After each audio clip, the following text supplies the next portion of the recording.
तो दीपा, कई सारे गंभीर आरोप अब्दुल्ला आजम ने यहां लगाए हैं। वहीं आगामी चुनाव को लेकर क्या है अब्दुल्ला आजम की प्लानिंग? सपा में जिस तरह से कई नेता शामिल हो रहे हैं, उन सब मसलों को लेकर क्या सोचते हैं अब्दुल्ला आजम? इस पर भी बात की अब्दुल्ला आजम से हमारे संवाददाता ने, और उन्होंने क्या कुछ बताया ये भी जानते हैं। अब्दुल्ला भाई, ये बताइए, लगभग 2 साल आप जेल में रहे, कैसा रहा पूरा, और क्या कहना चाहेंगे? अब चुनावी माहौल भी है उत्तर प्रदेश में। मालिक ने चाहा बदलाव होगा। जिन लोगों के साथ जुल्म हुए हैं, जिनको रोजगार का वादा कर कर धोखा दिया गया, जिन लोगों का आरक्षण छीना गया और वो जब मांगने गए तो पुलिस ने उन पर लाठियां बरसाई। आपने कहा है कि आपके जो वालिद साहब हैं उनको जेल में जान का खतरा है। ये तो बहुत ही, तो पहले दिन से मैं कह रहा हूँ, और बल्कि पूरा परिवार कह रहा है, और कौन नहीं जानता इस बात को। और कौन सी ऐसी प्रताड़ना है जो नहीं दी गई है, और कौन सी ऐसी जुल्म है जो नहीं किया गया है जेल में। क्या आजम भाई चुनाव लड़ेंगे विधानसभा का?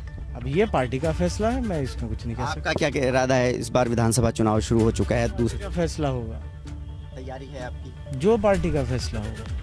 ये बताइए, जो काफ़ी नेता जो हैं भाजपा छोड़ छोड़ के आ रहे हैं, मंत्री भी आ रहे हैं, क्या लगता है आपको परिवर्तन कितने बड़े लेवल पे होने जा रहा है? देखिए, किसी ने उनकी सुनी नहीं।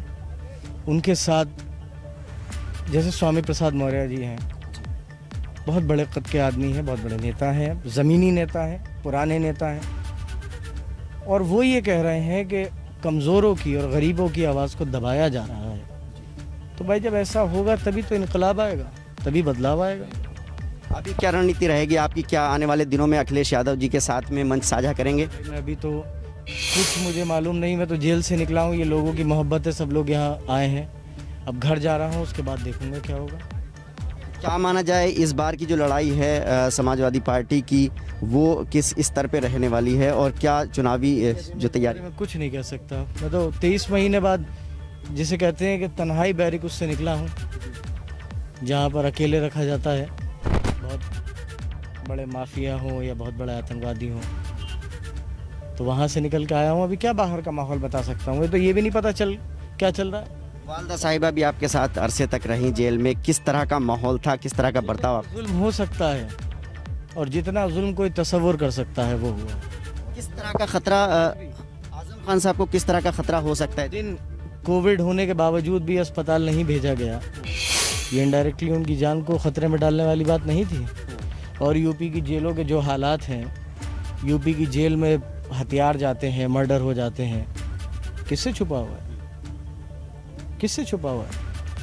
ये लॉ एंड ऑर्डर का जो हाल है वो किससे छुपा हुआ है? ये अब्दुल्ला आजम साहब हैं, जो लगभग 23 महीने के बाद छूटकर जेल से वापस आ रहे हैं, घर रामपुर पहुंच रहे हैं। और आप देख सकते हैं कि अब्दुल्ला आजम के चाहने वाले हज़ारों की तादाद में हैं, सैकड़ों गाड़ियां जो हैं वो काफ़िले में हैं अब्दुल्ला आजम के। और अब्दुल्ला आजम ने एबीपी न्यूज़ नेटवर्क से खुलकर बातचीत की, और उन्होंने कहा कि जो वक्त रहा है लगभग 23 महीनों का, वो बहुत सख्त रहा है। उनके साथ बहुत जुल्म और ज़्यादती हुई है, और उनके जो मोहम्मद आज़म खान साहब हैं, उनको जान का ख़तरा जेल में अब्दुल्ला आजम ने जाहिर किया है। Ubaidur Rahman, ABP news network, Sitapur. बिल्कुल, तो अनु, हमारे संवाददाता उबैदुर रहमान ने बातचीत की अब्दुल्ला आजम से।